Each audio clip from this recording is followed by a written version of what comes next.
Welcome to OState Daily. Casey Porter here, joined by Scott McKinley on a beautiful Sunday evening. Just got back from Gallagher-Iba Arena. Scott, I know that you went to the wrestling duel last week. You went to the women's basketball game. I went to the men's game today. So, hey, just because football's over doesn't mean that sports are over for the year for Oklahoma State, right? Yeah, and I tell you what, from a wins and loss standpoint, we had a really good week. Yeah, we did. Kind of refreshing, isn't it? It was nice to get some wins under our belt. But no, we started off with the wrestling match. Cowboys looked very, very good. Had a lot of good matches. Of course, it's always great when your heavyweight pins a guy and then does a 285-pound man does a backflip. Yeah, that's cool. That's always a pretty cool deal. But no, very, very pleased with the wrestling duel the other night. Like you said, we went to the Cowgirl game yesterday, and Cowgirl started off hot. They were shooting the ball really, really well. Kind of had a little bit of a cold spell there in the middle. Iowa State started playing a little bit better. They started getting the ball into their post a lot better than they had in the first half. And but then the Cowgirls were able to hit a few clutch shots, had a couple of really nice hustle plays, heads-up plays there towards the end, and came out with the victory. So, and of course, the biggest storyline was Jason Hoyt was back just 10 days after giving birth. So that was good. Wow. that was really cool to see as well. So, no, overall, really good week for OSU athletics. Tell us a little bit more about this girls' basketball, this women's basketball team for Oklahoma State. Well, I'll tell you what, they've got a number of girls that can shoot the ball. I mean, that's for sure. I mean, we've got several players that are good enough to hit from from anywhere on the court, really. But really, the straw that stirs the drink, if you will, is Annegret Assi. She's great ball handler. She's good at getting assists. But if you get the ball in her hand, she's always looking to shoot. She's always that player. Got great range, good hustle. I think I'm not as good with names as I should be, but I will tell you the unsung hero I think of the night the other night was our post players, because Iowa State had a post that she could be a really difficult to handle. But our post did a really nice job of shutting her down. And I mean, she still got some points, but we limited the effect that she was able to have there in the middle. So shout out to our post players. Is this the best team we've had in a while? I think it is. Now, again, the competition is going to get better. I mean, we know that going into conference play, but at the same time, I like what I see out of the team. Again, they're playing hard on defense. And again, I think the other thing I see is I see a number of shooters on the team, because Annegret is as good as she is. She's going to have an off night at some point. That's the nature of the sport. But it's one of those things where she doesn't have to score 30, 40 points a game for this team to have success. So no, I think it's going to be very exciting moving forward. I think we're going to have a pretty good season.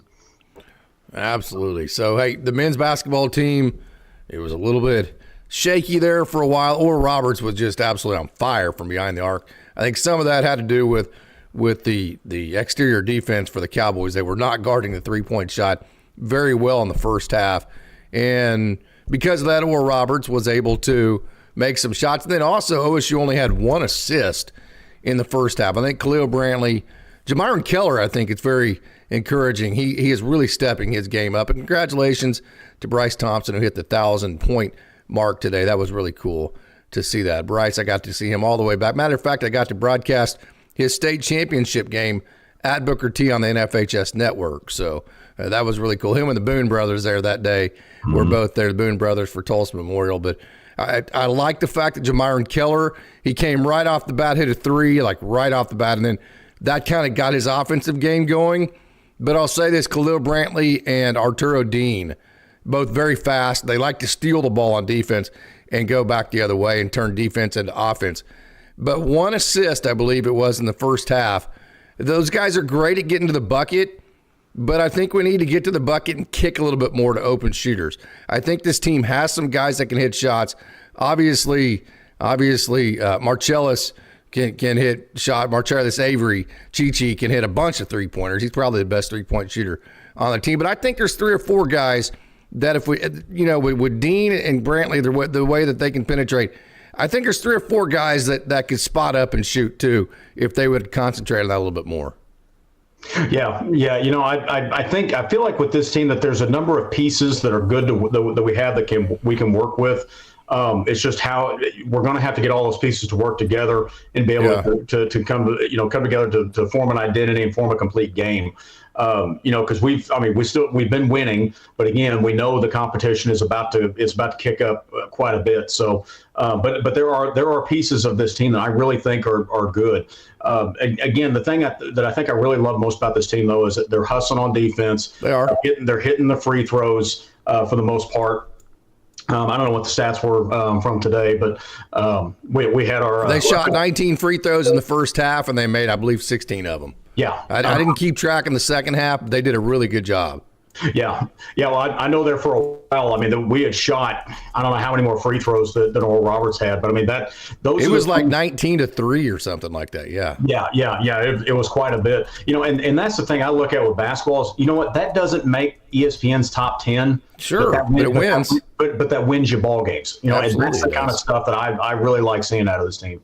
Yeah, 100%. And they kind of have a bunch of interchangeable parts. I've said this a couple times.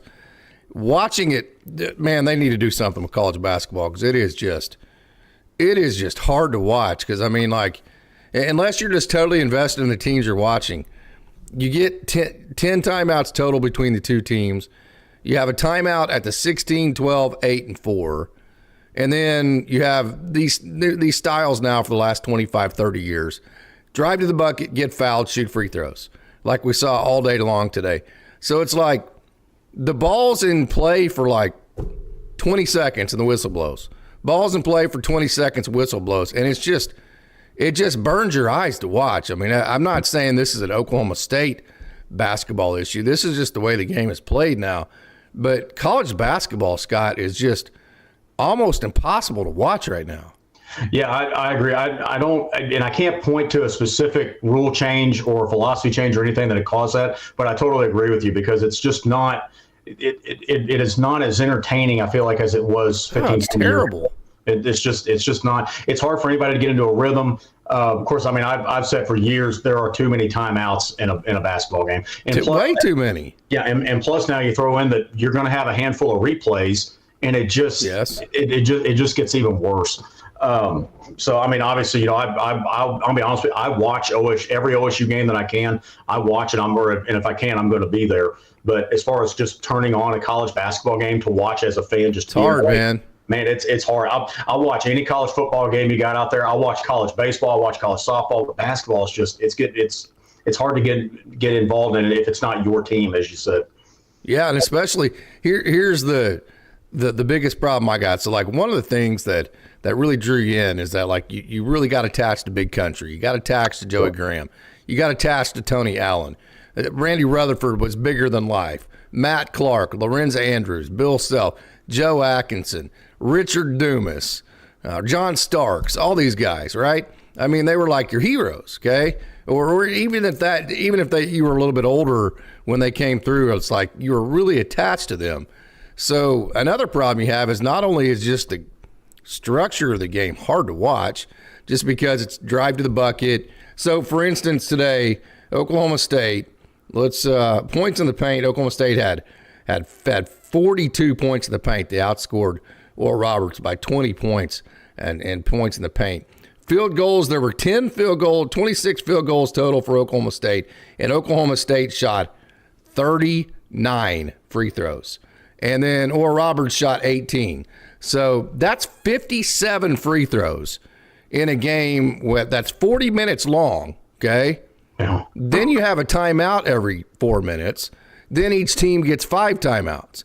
Then you had like 7 or 8 traveling violations. The ball goes out of bounds, all those kinds of things. So, I mean, 57 free throws. That you can't, I mean, I don't know what the answer to that is. I mean, obviously Oklahoma State is driving the ball to the bucket. I like how they grab the ball. I like how they turn defense into offense. I like their secondary break, how they get the ball even off of a make. They get the ball the other end. They try to find a shot before the other team's defense sets up. But, man, that 59 free or 50, however many days I said it was, hard to watch. It's hard to get people. Like, I went there today in Gallagher-Iba, and I say this kind of on a spiel here, but you go to Gallagher-Iba and it's empty, right? There's no energy. But then you're like, well, how am I how am I going to get people involved in this? How am I going to get people to come and get them excited about when I know if they come and watch this, their eyes are just going to be burning, right? Yeah. Yeah. And I think the problem, what I see is, again, there's too many timeouts. It's just, and you think about it, if you're from a coaching standpoint, if you're going to try to get, and I'm kind of starting to see this a little bit in football as well.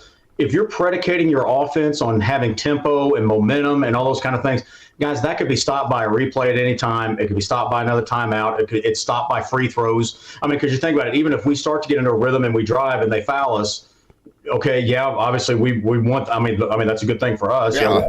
As far as winning the game, yeah. I mean we're shooting a free throw, but at the same time, if we're trying to get on that run where you score, you go on a 10-0 run kind of deal, even shooting the free throws kills the momentum. Yeah. I totally agree with you. It's just, and again, I don't know exactly what needs to be done. I don't think the answer is we just stop calling fouls. Right. We can't do that, but I don't know what they can do about it. I really don't. I don't either. For instance, the assists today, Oklahoma State only had 9 assists the entire day, right? And Oral Roberts had 18, but then Oklahoma State had 9 steals. So just kind of a little rant there. I mean, I go to Oklahoma State games because I've been doing it my entire life, and I will continue to go to OSU games. But I can't tell you how bored I was. I mean, I just was literally bored out of my mind watching Oklahoma State play basketball today. And you can ask my wife, who was sitting next to me. I mean, it almost made me – I mean, OSU's winning the game, and I'm telling my wife they're going to win the game, which is a good thing. But it was making me sad because I was just so bored to tears watching it. And again, it's not because of Coach Lutz's style or anything like that. I just don't know what – here's kind of where I'm coming at. This is why I'm going off on this. I just don't know how you get people back in Gallagher-Iba if whenever they show up, that's what they see. That's what makes me sad about the situation. There's no way if I was a diehard and I was kind of on the fence, if I went today, I'm not going back. Does it make sense? Yeah.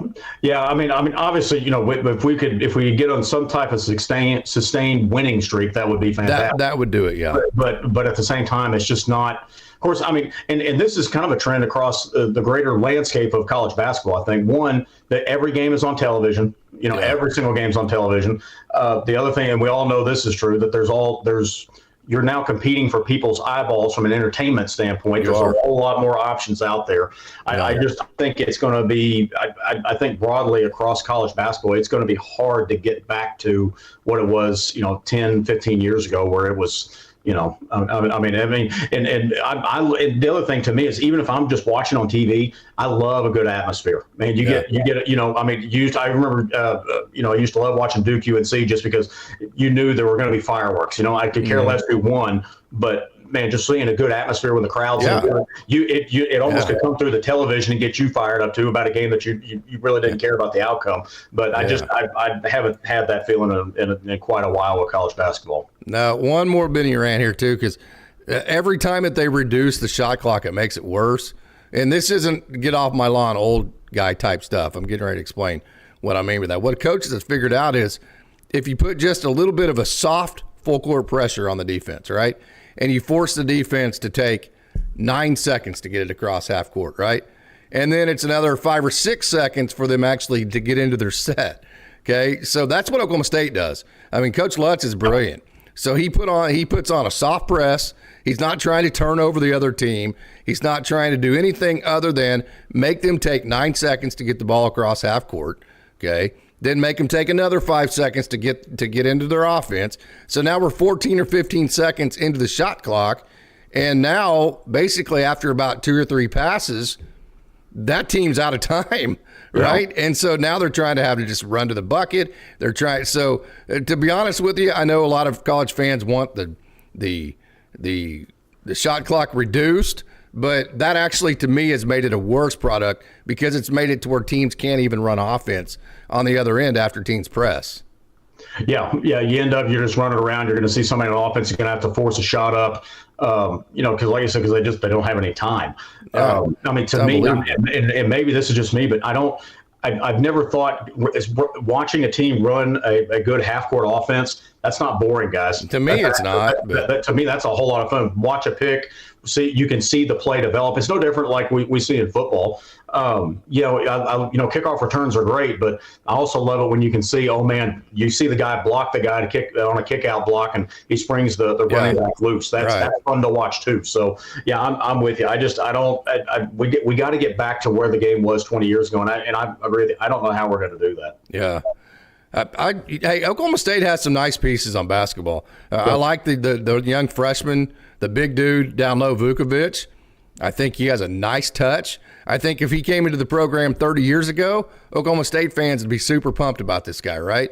I mean, I love Jamarian Keller. I think I think he has star written all over him. He's just so strong and he's so smart. And I think Keller's a little bit of a victim of Coach Lutz just playing way too many guys right now. The one thing that drives me nuts about this team right now, and again, my basketball knowledge is very novice. So for those out there that know more about basketball, you're probably going to be telling me to shut the hell up, and that's fine. If you did, I would have to. But whenever you're playing, and I know all these guys are good, like Marcellus Avery, good, Devontae Davis, Robert Jennings Jr., this whole squad. I mean, there's like 7 or 8 of them that he just shuffles in, and you never know who's on the court at one time. And I'm just looking at it going, how can this team ever get in a rhythm and define roles if every time the clock or the buzzer goes off, you're bringing in 3 new guys? I don't know. I think my personal opinion is Coach Lutz needs to do like Eddie used to do. Eddie would always say, hey, we're going to be 10 deep this year. We're going to be 11 deep. Well, and then come time for the conference play to happen, he played 7 guys, right? And so I don't know. I just think for this team to develop and gel and to become as capable as it is, I think he needs to squeeze it down to whoever the best 7 players are and roll with it at that point. Because just the constant in and out shuffle with so many guys, I don't see that's a plus positive for this team. Maybe I'm wrong. Yeah, and my hope is as we move towards conference play that he's probably going to do a little bit more of that. Because let's be honest. From a straight talent standpoint, if we couldn't beat ORU, we got really big problems. My hope is he's just trying to, okay, let's get some guys in, see if they could come in and eat up some minutes. We get out of foul trouble or something like that. But to your point, I agree with you. We're going to have to, if you're going to get any kind of rhythm, players are going to have to play with kind of the same lineup for at least some stretch of time. Maybe not the whole game, obviously, but at least for some stretch of time, you're going to have to get, you need to have some familiar faces out there, if you will. Yeah, absolutely. Hey, what are your thoughts on the football playoff? I know you got a lot of them. Oh man, I got all kinds of thoughts going on right now. So first off, we all watched all the games. The Indiana game with Notre Dame. It was. I felt like the score was a little bit deceptive. It was a worse blowout than the 10-point that what you saw. It was, no doubt. Clemson kind of hung around. That's called a backdoor cover, Scott. Yes. Yeah. SMU just got blown out. But SMU was driving up until that first. He started this match early, so can I start a little early? He had the first down if he just run for it. But he floats one up to receiver out in the end zone and he drops it. I say he drops it. Safety hitting. But anyways, so everybody watched all the games. Of course, the national talking heads immediately, well, there were more deserving teams that should have got in and all that stuff, which that to me, that was so predictable because back when we had 2 teams, number 3 was griping. Well, now we've got 12, number 13's griping. Eventually, guys, you got to draw the line somewhere. And I'm not going to lie, the SEC bias is just getting. Let them have their own tournament. Yeah. My suggestion is let the SEC and Big Ten go. Let them become semi-pro sports, right? Mm-hmm. And then let the rest of us have NCAA. Okay, we'll have our own football championship. We'll have our own baseball championship. We'll have our own basketball championship. They can go do their own thing. Let's see how well that works for them when it's just those 2. Yeah. Call them on it. Yeah. Instead of letting them bully you and have the cake and eat it too, call them on it. Tell them to get the hell out of here, and the rest of us can have college athletics. Yeah, well, and I tell you the main thing I would want to talk about that I don't think anybody's talking about is really the SEC and the Big Ten don't realize that they kind of did this to themselves. Yes. And one of the things you look at is look at the teams that got in, look at their schedules. Yeah. Well, the thing is, when you've got a 16, 17, 18 team super conference, and you're only going to play 8 or 9 conference games. Well, depending on the scheduling, if you hit the scheduling just right, you don't play anybody that's any good. That the stat that I keep bringing out is I'd like to congratulate Texas on getting their first top 25 win yesterday. Yeah, well, and playing a really bad Clemson team. I'm sorry. Yeah, that Clemson team is not good. No, I mean that Clemson team to me would finish 4th or 5th in the Big 12. They're just not a good team. I mean, they're not, and I say that relatively for Clemson. There's nothing about, they don't run the ball well. They don't play great. They're not fast. Their quarterback's not overly dynamic. I just like if Clemson went to Colorado, okay, who would win? I'd take Colorado. Absolutely, you would. Yep. If Clemson went to Arizona State, who would you take? Arizona State. If Clemson went to BYU, who would you take? Probably BYU. What happens if closer? But yeah, I mean, if Clemson went to K-State on a Saturday evening at 6 o'clock, who's going to win that game? That's going to be a tight one, but I'd probably go with the home team. Yeah. Okay. What about Iowa State? I mean, it's a tie. Yeah. That's kind of what I'm saying, right? Yeah, I mean, that's who Texas beat yesterday. That's kind of my point of Clemson. But they're not impressive at all because to me, SMU sucks. I mean, whatever. They suck. They played nobody. They had a cupcake schedule. They would be in the middle of the pack of the Big 12. Yeah, but that's kind of my point with it is, and I've said this for all along. Everybody said, "Oh, strength of schedule matters. You got to go play these tough teams." That is total baloney. Yeah. Nobody cares that, oh, well, you beat somebody good. No, what they look at is how many losses do you have. It's been that way for forever. It doesn't matter that Texas. Nobody cared that Texas didn't play anybody all season. Well, I said they didn't play anybody. They played Georgia twice and got thumped the first time and got beat the second time. I mean, nobody cared. Okay, did they play Oregon? Nope. I mean, it's basically what we've got something where these leagues are really, really top heavy. Well, like I said, if you hit the scheduling just right, and not to compare too many schedules, but you look at OU's schedule compared to Texas, it's night and day different. Yeah, absolutely. It is night and day. And that's the problem when you try to expand and get these super conferences. Well, guys, sometimes you're going to get left out. And I think the problem what I see is, the top of the SEC, I'm going to give credit where it's due. They're really, really good. They're probably the cream of the crop of college Georgia, football. Who else? Georgia, I mean, again, I probably would put Texas in there. Bama on most years. I would not put them in there this year. I'm sorry, guys. You lost at Vandy. You couldn't even score a touchdown against a 6-6 OU team. Yeah, you didn't deserve to get in. They're no longer led by Nick Saban. Remember that. Yeah. And NIL is hit. Yeah, and I think that's my problem and guys, here's the deal. The other thing is the playoff. The reason why we expanded it, we wanted this, is we want to make sure that we get the best team in the country. That whoever wins this thing we can say affirmatively, they're the best team in the country. Well, hold on. Every single playoff in every single sport isn't meant to put the best team in. It's meant to put the most deserving team in. Yes. That happens with every single sport and every tournament, postseason tournament you put together. It's always the most deserving and not always the best. Sometimes those two are the same, but it's always the most deserving. Well, but no, and I would agree with that. It made a word different, but yeah, right. But what I'm saying is, you think about it. So take Alabama. Okay, they got 3 losses. They finished, 3rd or 4th in their own conference. Guys, are they the best team in the country? No, come on. I mean, you say, well, they're more deserving. Okay, if you're telling me right now, before we even knew what happened, that if you put Alabama in that 12-team playoff, you think that they're going to come out of that thing the winner this year? No. Yeah. Sorry, guys. The argument would be they're better than Clemson, or they're better than SMU, or they're better than Boise. They're better than, that would be the argument. Yeah, but I would say, guys, again, like you said, what happened on the field? You cannot pass up a team that finished second in their conference, only lost 1 game, and say to go with a team that finished 4th or 5th or whatever in their own conference. Because again, guys, if you just want to go have the SEC Big Ten, go do that. Yeah, go do it. Yeah, go do it. Let them go be semi-pro. Let them figure out what their TV contract's going to be. Yeah. Because what you just got through saying, how many good teams the SEC actually have? A couple. Maybe. How many does the Big Ten have? 2. So, 2. So let's see just how long the TV companies are going to want to pay for Purdue, versus Mississippi State, right? Yeah. Okay. Whenever Oklahoma State, whenever we get good again, and Arizona State are playing a much funner brand of football. We have March Madness. We have the College World Series. We have every single NCAA championship.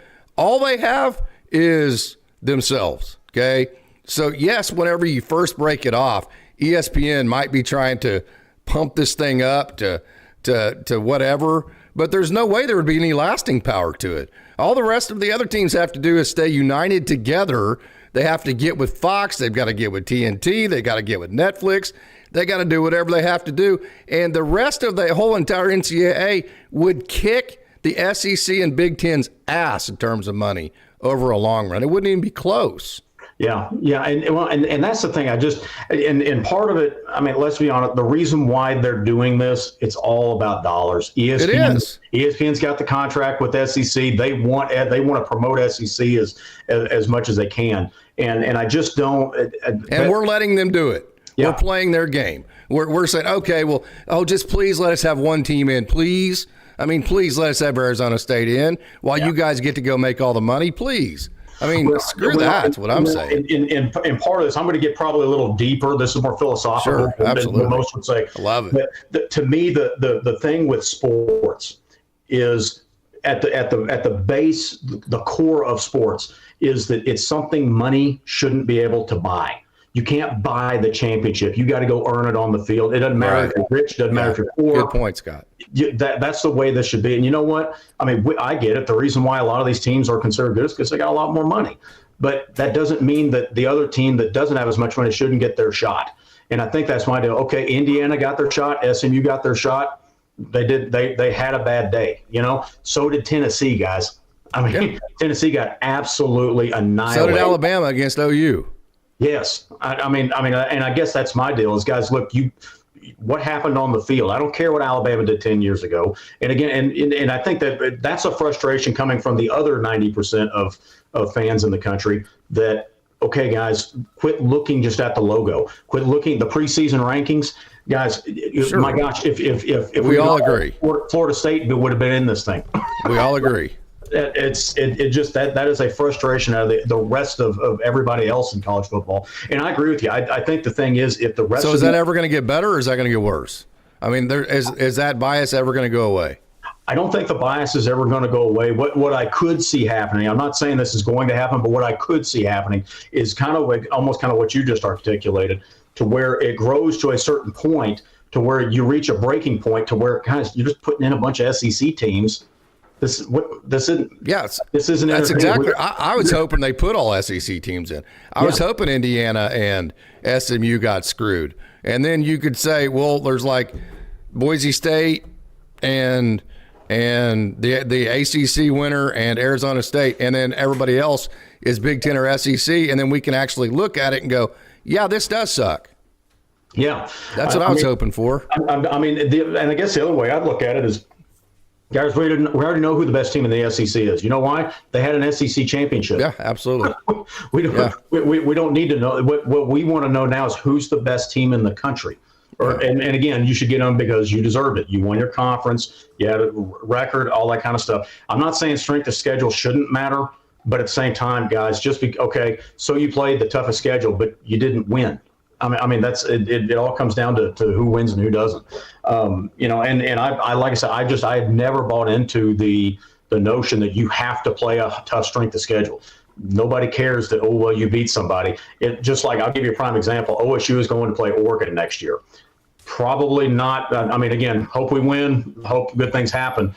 Why are we taking that risk of taking a loss?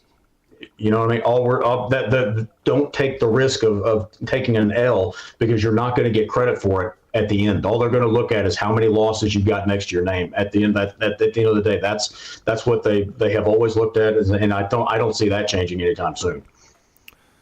I can tell you, back even before the BCS, like on New Year's Day, they would have the Sugar Bowl was the last game. Sugar Bowl and the Orange Bowl were the last two games of the night, right? So they competed each other. You'd have the Rose Bowl at its own time in the middle of the afternoon, and then you'd have like all of your warm-up bowls. back in the day, Cotton Bowl was just another one of those warm-up bowls. It worked its way in about 20 or 25 years later. And then you'd have some years you'd have games all throughout that had national championship implications. Like in 1990 when Colorado and Georgia Tech shared the title, right? I mean, there's multiple games going on that matter. So whenever you look at the way it is now, what I'm trying to say is here, usually, I mean, I can't think of, maybe I'm 51 years old, and of all the times I paid attention to it, I can't think of any year to where there were legitimately more than 3 or 4 teams that actually should be playing for a national title. Now, I suppose you can get hot, but man, they're in the 14 playoff, I just can't ever think of a 5th team that I'm like, oh, they would have won it, right? Yeah. No, it doesn't work like that. I'll throw out another example because 12 maybe too many. Because I do agree with your term, the deserving team. All right, what's the biggest? If you can reach back even within the last 5-10 years, what's the biggest beatdown you've seen in the college football playoff? Shouldn't take too long. Georgia TCU. Yes. That was an absolute just mauling. But you know what TCU had done? If I remember right, they were undefeated, and they had just beaten Michigan in the semifinal. They were deserving to be in that national championship. They were, yeah. They were deserving. Now, they got their butts kicked. I mean, were they the best team, second best team? No. But were they deserving to be in the national championship game? Yes. Yes. Absolutely. Yeah, they deserve to be there. Just because you go in there and, okay, you get beat by somebody by whatever the point margin is, that doesn't mean that you didn't deserve to be on that field at that particular time. And I think that's the problem that I think what I'm having with the whole discussion is, no, guys, okay, so what? You had some blowouts. You know what? An SEC team got blown out last night too. And that won't get mentioned. Yeah, I didn't hear Kirk Herbstreit in his. He went off on Indiana, right? Yeah. And then he broadcasted the Tennessee game last night. Did you hear Kirk Herbstreit have the same narrative towards Tennessee? Nope. Which of course, I mean, if I remember right, Bama lost to that same Tennessee team that just got the door blown off of it by Ohio State. But yet you're trying to say that team should have been in this thing? Come on, man. That's this is just the beginning of all this, just complete BS. Complete BS. Yeah, well, and the SEC, Big Ten, they've already done it. I mean, we're just begging for scraps.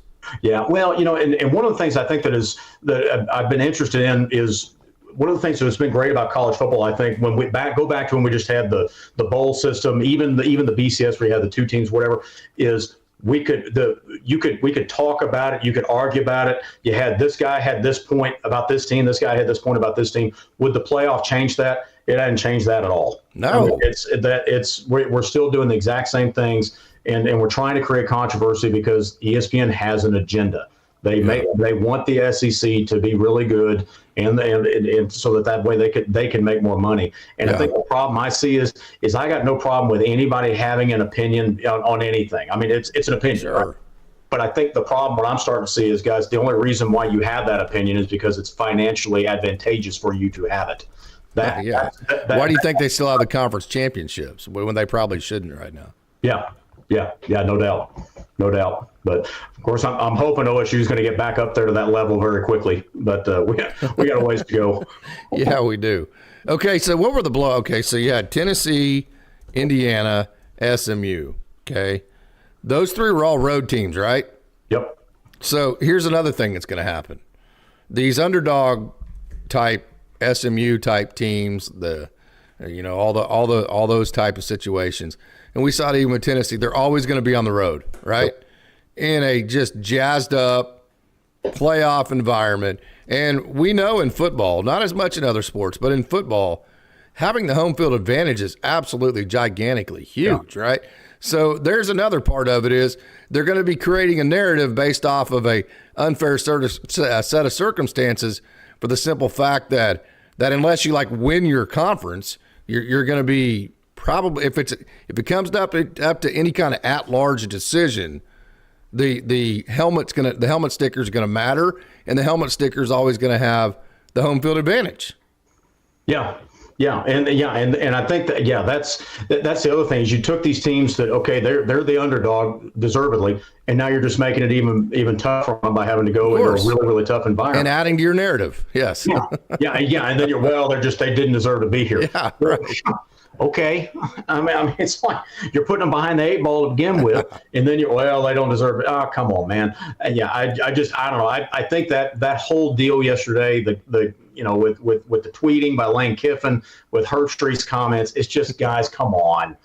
Can we just at a certain point, can we just play football? I'd say just let them have it. See ya. Bye. Yeah. You guys think you're so great? Take your how many teams? What are there? 16 teams in the SEC. Mm-hmm. Take your 32 teams, and that right now, okay. So like maybe a 32 team college football landscape could work. Maybe, I guess, but not if it's inherited. So within those 32 teams, you still have Vanderbilt, you still have Mississippi State, you still have Kentucky, who's terrible, you have Purdue, who's terrible, you have Rutgers, who's terrible, you have Maryland, who's terrible. I mean, so literally probably more than half your teams are already terrible, right? So maybe if you went 32 and you just said no more conferences, we're going to go 5th grade recess and we're going to start picking teams, right? And we're just going to pick the 32 best teams in the United States, of which Oklahoma State would make that cut. I'm squarely convinced of that. Maybe that would work, but there's no way 32 teams would work when it's just 2 inherited conferences doing it together. I don't see that with all of the bottom feeding that there would be there. I just don't see how that. So like you have Mississippi State versus Purdue. Who's going to watch that game? Nobody. Right. So who's going to watch Ohio State, Mississippi State in Columbus when it's 82-4 in the first quarter? Right. Yeah. Who's going to watch that? Right. Yeah. That's kind of where I'm at here. Yeah, well, and your point, I think the problem that I have is that we've now equated it to, because of your conference membership, you must be a much better team. Yeah. No. I mean, Texas has players that they recruited while they were in the Big 12, correct? Yep. So, I mean, that goes to show, hey, we have a question here. Oklahoma State, we're going to go through the transfer portal names here. A lot of fun here. And to be honest with you, if you just look on the surface, it's not very impressive. So we've had some good pickups, but I am not huge in recruiting because I think recruiting definitely matters. You need to do a better job of recruiting than not, right? Right. But I trust. We have a bunch. Here's my point on this. We have a bunch of veteran coaches right now. Talking about Todd Grantham, Doug Meacham, Mike Gundy, all these guys that know what a good college football player looks like, right? Yep. And I think they're going to go and get guys that are good fits. They're going to go get guys at positions of need, and they're going to fill out a good roster. So I'm not as just kind of just worried about it as a lot of other people. But here are all of the players that OSU is losing. Jason Brooks is going to Houston. He's an offensive lineman. So let's just go through the ones I think Oklahoma State's going to miss the most.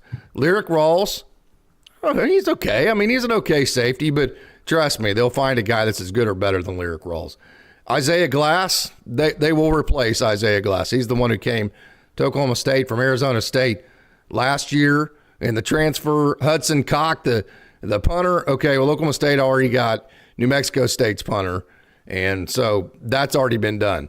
The one, maybe two that I think Oklahoma State is really going to miss is obviously Dejon Stribling, and I know Oklahoma State wanted to keep him very badly.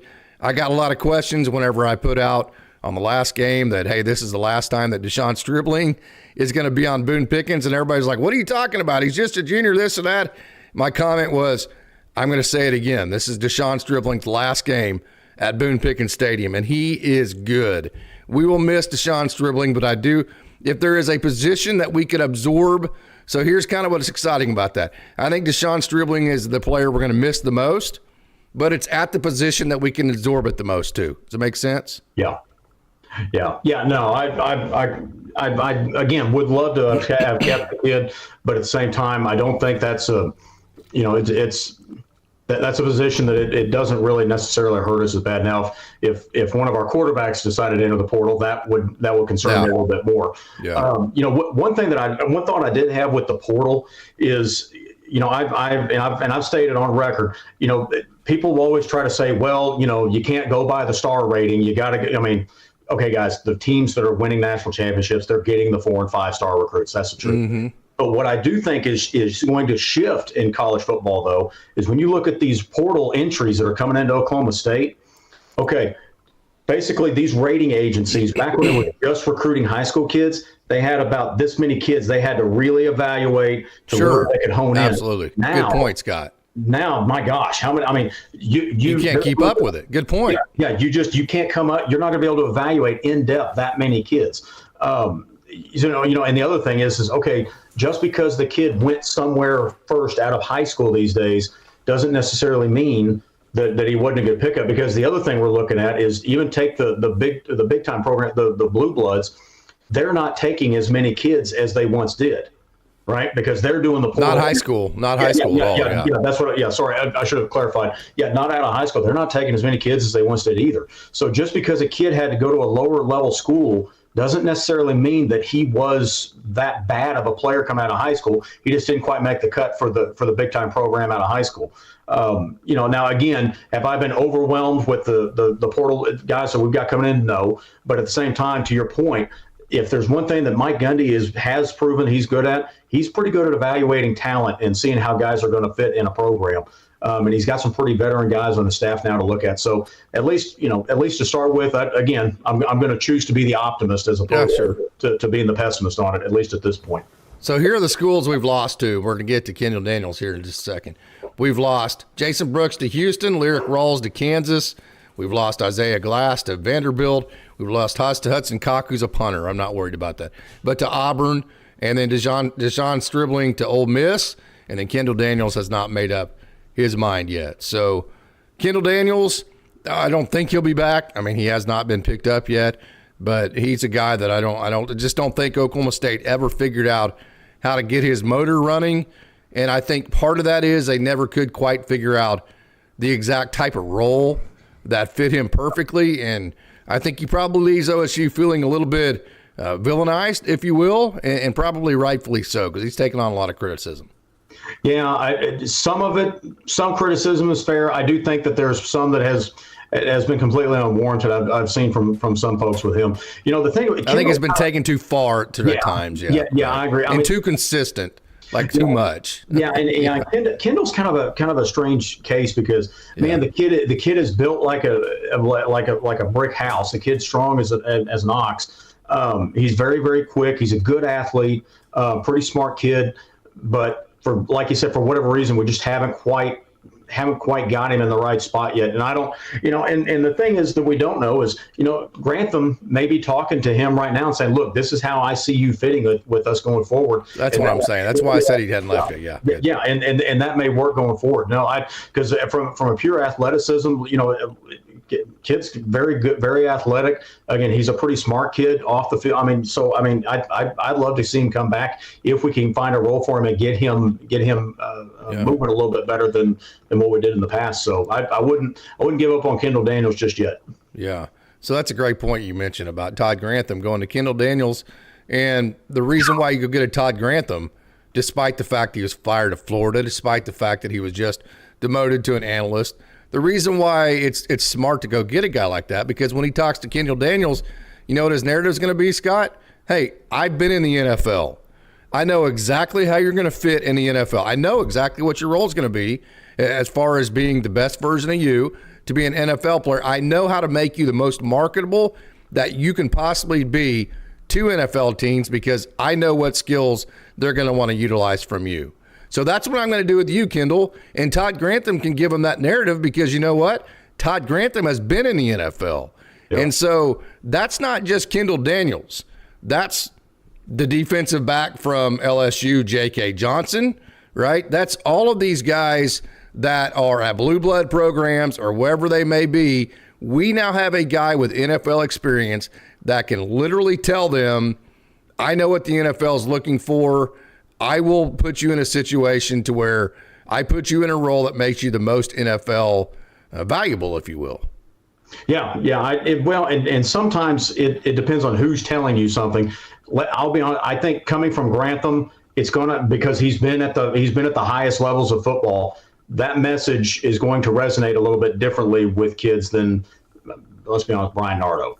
It's just not, because Nardo came from and again, Nardo was great for high school kids, but not for transfer portal guys. Yeah. And that's not to say that Nardo doesn't understand the game. He's not going to be a good coordinator, but just the message, it comes different from a guy that's been at the level that Grantam's been at. So I think that could be some positives. I think I do think the one thing that I see as a positive is every day now I'm seeing that we're getting some new portal entries coming to us, wherever they're coming from, or at least getting a number of players. Because I think obviously one concern that everybody's going to have next year is, okay, one, who's going to be our starters, but two, are we going to have any depth at all?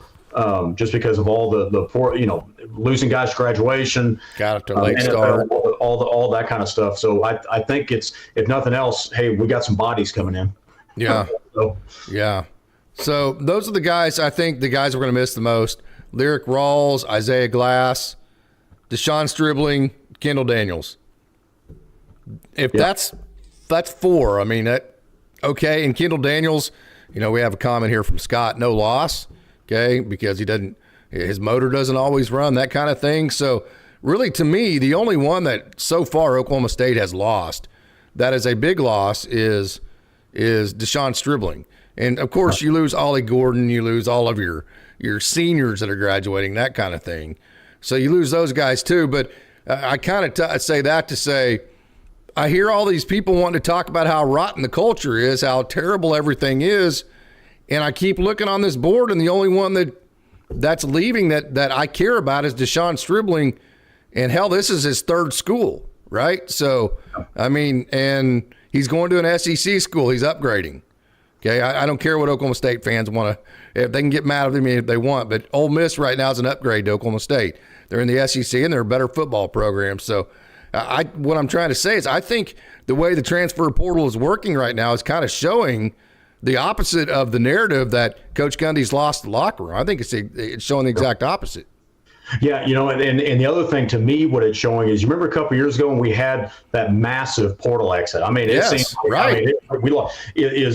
I think one thing I think it's showing to me is I think Gundy has adjusted to that it isn't just about recruiting the new guys. It's you need to be talking to the guys that are in your program currently and try to keep those guys. How do we keep those guys in the program? So obviously, I think there's been some changes that have been made there, and to me, I think it's paying dividends because, like I said, we haven't. I agree. I frankly, to be frank, I expected to see more. I expected to see more portal exits from Oklahoma State after the season we just had with all the turnover and everything. So at this point, if that's all we lose, I'm going to call that. I'd say that's a win. Absolutely. I mean, if you hear the narrative from Oklahoma State fans right now, I mean, you would think every single player on the team is just jumping to get the hell out of here, right? That's obviously not the case. Yeah.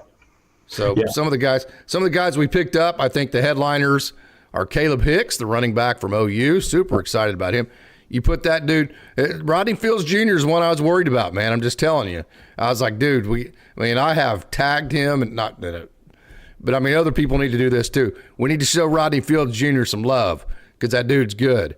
When you have Rodney Fields Jr., Caleb Hicks together, of course, we're losing A.J. Green, the running back that came in from Arkansas. So I'll take that trade. I'll take Caleb Hicks for A.J. Green, whatever. I haven't seen A.J. Green run the ball. Caleb Hicks, Rodney Fields Jr. Together at running back, I will definitely take that every day, twice on Sundays. I like our three quarterbacks. And then also you get one of the most talented, I'm not going to say one of the best players, but one of the most talented transfer guys in a position of desperate need in J.K. Johnson, who is a former four-star, came from LSU, and comes in hopefully ready to plug and play and just upgrade the athletic ability at that position. So to be honest with you, at this point, when you look at Caleb Hicks and J.K. Johnson, and you compare that let's say it's that versus Deshaun Stribling and Kendall Daniels, I would say right now Oklahoma State's on the plus side of the transfer portal. Yeah, Yeah, no, I would agree with that. I think that as I said before, I think the staff has done a pretty good job up to this point. Now, do we have some further needs that we need to get before the portal closes? Yes, definitely. But at the same offense and defensive line, yes. Yeah. I'm expecting to see. Hopefully, we're going to see some more linemen coming in.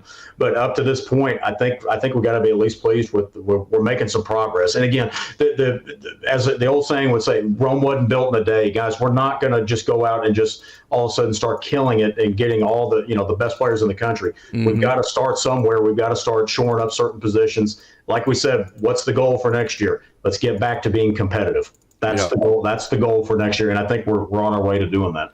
So you have to be careful, because I know a lot of people go, well, Weber State. I mean, we're plucking guys from Saginaw Valley State, West Georgia, Akron, Central Arkansas, Weber State, New Mexico State, Charlotte. And so the narrative is like, well, damn, what's wrong, man? What's going on here, right? And so I would be careful with that, because I'll say this, just go to a game where Oklahoma State, like even the South Dakota State game, okay? There were 5 to 6 players on that field that would play for Oklahoma State, okay, at South Dakota State, that would start on Oklahoma State's team and be an upgrade to what Oklahoma State had as far as a player goes, right? There's probably 1 or 2 that could play at Alabama on the entire roster, okay? So kind of my point is, you say, okay, well, Weber State, so like the offensive lineman, Lavaka Tualaho, okay? I get Takalaho. I think that's how you say it. If it's not, I apologize. Okay, from Weber State. You go, well, Weber State. Okay, well, what if you got Weber State's absolute best player on their team? Okay, I promise you Weber State's best player, okay, is an upgrade to whatever Oklahoma State had at offensive line last year, right? And is a damn good player. So I don't really worry about the name of the school they're coming from, because when they're 21 or 22-year-olds, matter of fact, a lot of times I think a guy coming from an SEC school might be a bigger risk, because you're probably dealing with a guy like a Kendall Daniels that doesn't give effort, or in another case, they might have a bad attitude, or they didn't gel with coaches or whatever. So I don't buy the deal about the name next to it, because I think the best player or best players on those types of teams easily are good enough to be at Oklahoma State and contribute heavily. Yeah. And the weird thing is, and I think people need to be a little bit realistic about it. Are we going to get the starting running back from Alabama? No. Nobody. Right. I mean, think about it. If you're a starting player at one of those blue, you're probably not even going to go in the portal unless you're getting a huge money offer from another blue blood program. So that's not really realistic. I mean, who do you think we're going to get? Travis Hunter? I mean, sure. So right, exactly. It's just that's not realistic by any standards. Unless you just got a boatload of money you can throw at it, the other team just doesn't. So, no, I don't necessarily look at that. One thing I will say I do look at is, if you got a player that's coming out of the portal, who are the other teams that offered him? Yes, that's a good point. Yeah, that is one thing that I do watch now. But again, that doesn't necessarily mean that the guy can't play. So no, I don't necessarily look at that. I think more than ever. And I kind of started getting into this mode about 10 years ago with recruiting.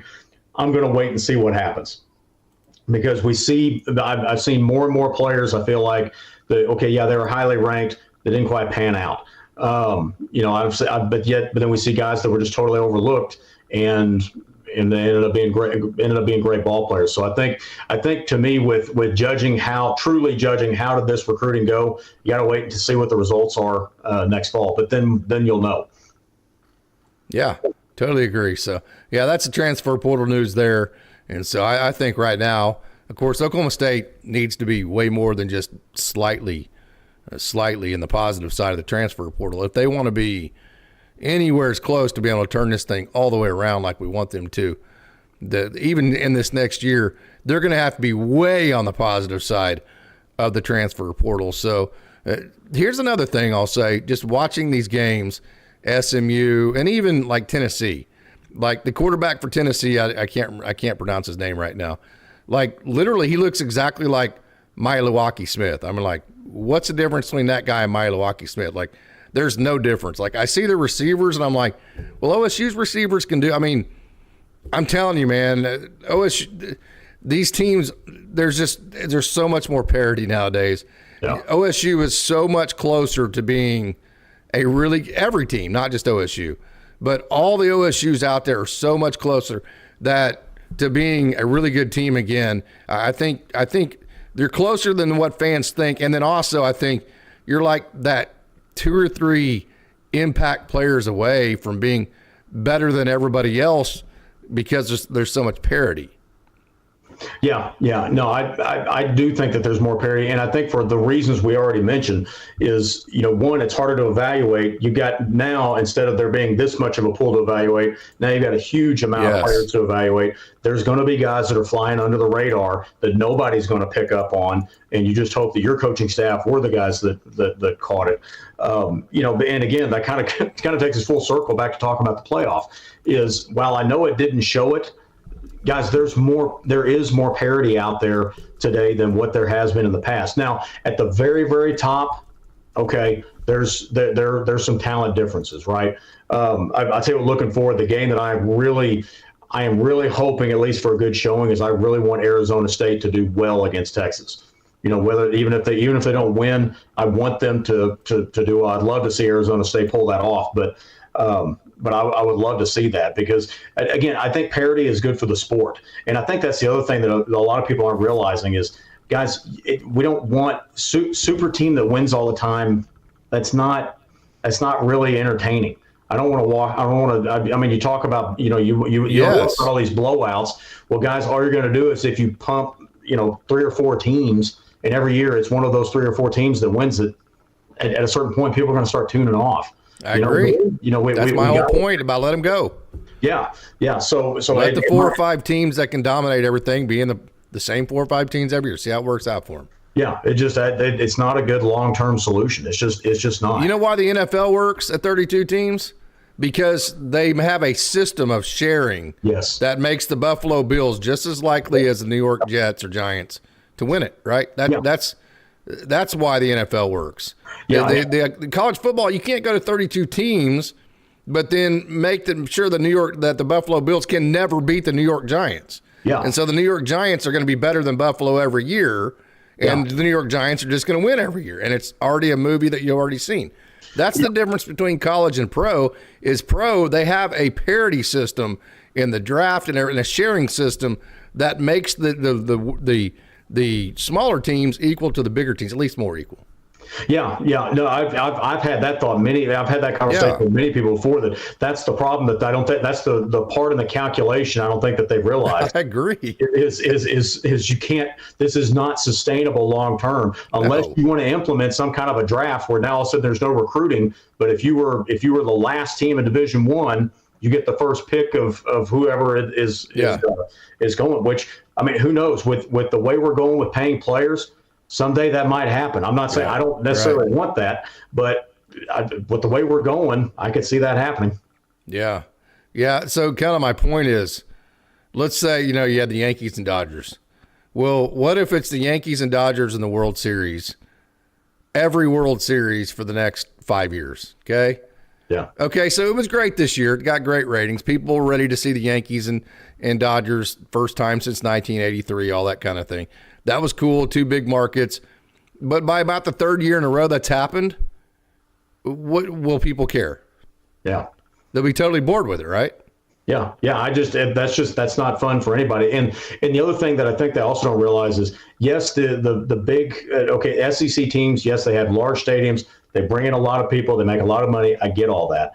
But I want you to think about how many other teams play Division I football. There's still exactly, Scott. Exactly. There's still a lot of money. There's a lot of fan interest. 100%. And the other thing you have to realize is if you're a fan of, I don't know, pick a smaller school. Let's say you're a Colorado State fan, right? Colorado State is still wanting to tune in. Those fans, if you keep them involved in college football, those are the people that are tuning in to watch the Tennessee play Ohio State, that are watching the SMU play Penn State. 100%. And if you alienate those people to where it's not fun to watch their team because their team has zero chance, and you've intentionally made it like that, eventually those people are going to tune out. They just what's the point? If they wanted to watch the NFL, they would watch the NFL. There's a reason why we're wanting to watch college football, and I'm afraid that we're in danger of losing that. 100%, Scott. I could not agree more with everything you said. Hey, this has been a lot of fun. We're right up on an hour, so we're going to get out of here. Any final thoughts? Again, where we started the show off with talking about OSU athletics, man, we got a lot going on. We got a great wrestling program. I love what's going on with that. The other thing I'd say is if you haven't been to a home match, guys, they have made some changes. It's fun. I mean, there's confetti that's falling from the ceiling. Yeah. I mean, there's a light show. I mean, it's a lot of fun. Again, I'm very encouraged by what I see by the Cowgirls. Very encouraged by what I'm seeing with the Cowboys. So, hey, let's get out. Let's support these winter programs. And again, I'm still really excited for softball season and baseball season coming up in the spring. So, I think we got good things to go support the university on coming up. We're closer to baseball and softball season than you realize, right? Yeah. Oh, I always get excited when I hear that. Oh my gosh. Yeah, absolutely. Absolutely. Scott, thanks a lot, man. Yep. Go Pokes.